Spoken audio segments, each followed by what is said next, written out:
top 10 team on the road this weekend. How big of a test is that for your guys' work through the weekend? Yeah, you find out a lot. We haven't played in that environment. Obviously, it's going to be a great environment on Saturday night. I think Alabama, from a talent perspective, is one of the top 2 or 3 teams in the country. And they just keep bringing guys at you off the bench, and they've done an unbelievable job of assembling that roster. They're a heck of a team. How different are they than last year, or are they any different? I think Cliff inside gives them some rim protection that maybe they didn't have last year.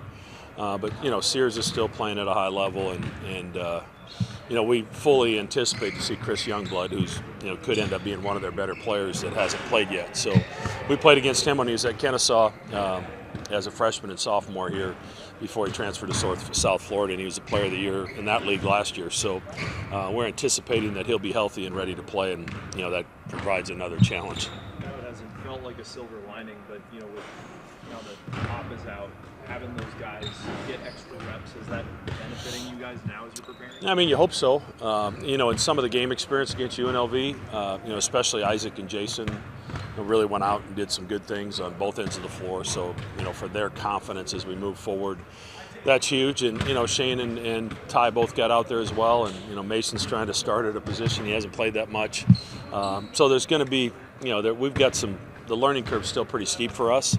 But finals week's a hard time to correct anything because the guys obviously are on the move, and their sleep schedules, our practice schedules, all over the map. And for some reason, we have 7 finals on Friday morning, which is that's kind of a painful thing to do at the end of a semester. So we won't get out of here till later tomorrow afternoon. With so much adversity in the last month, how is your message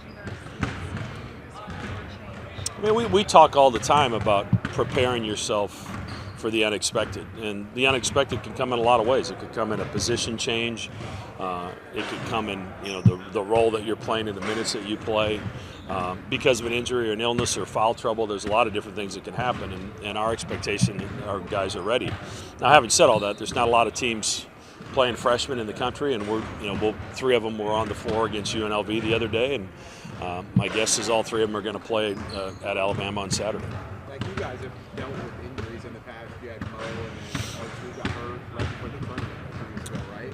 Do you draw anything back from those? I mean, it's different, I think, at that stage of the season, because it's really hard to, R2's was 6 or 7 games left. I think WAP, we were 18-1 or something at the time, so we still had part of the season left. But in both cases, R2 gets hurt and Trey's a freshman, and he replaces him when Maurice got hurt. Davion Mintz was a freshman, so you replaced him with some young guys, and that was just the makeup of the roster at the time. So I don't know if you learn from it.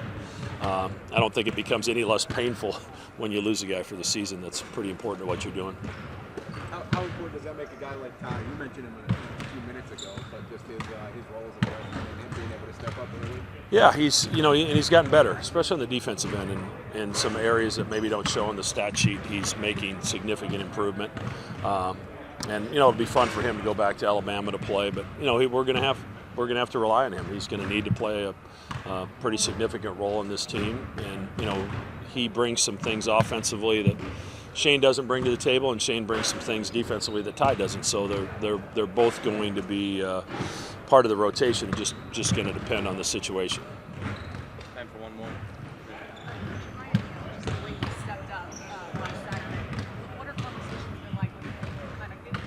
Yeah, I mean, really, since camp started, it's just with Jamiya. It's just like consistency.